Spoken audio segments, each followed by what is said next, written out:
mga kababayan, sa pagkakataon na ibinibigay ninyo sa amin na makapaglingkod sa ating minamahal na Pilipinas. Maraming salamat po.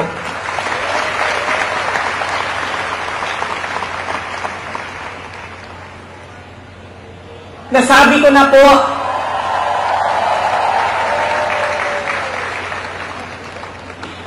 unahin ko po muna ang mga naririnig ko at narinig ko rin na nasabi ng miyembro ng Kingdom of Jesus Christ na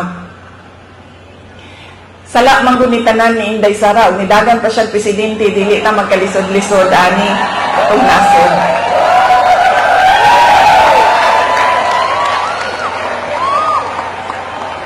In another forum, I will thoroughly explain myself kung bakit ganon ang nangyari at ganon ang desisyon ko.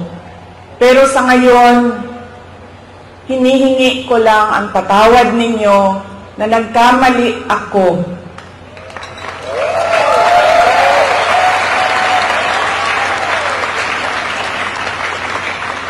Nagkamali ako sa paghingi ng tulong at suporta nyo para kay Pangulong Bongbong Marcos.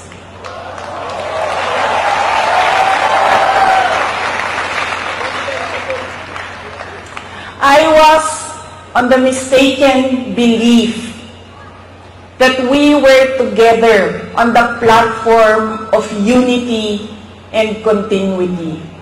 Nagkamali ako, kaya hinihingi ko ang patawad ninyo.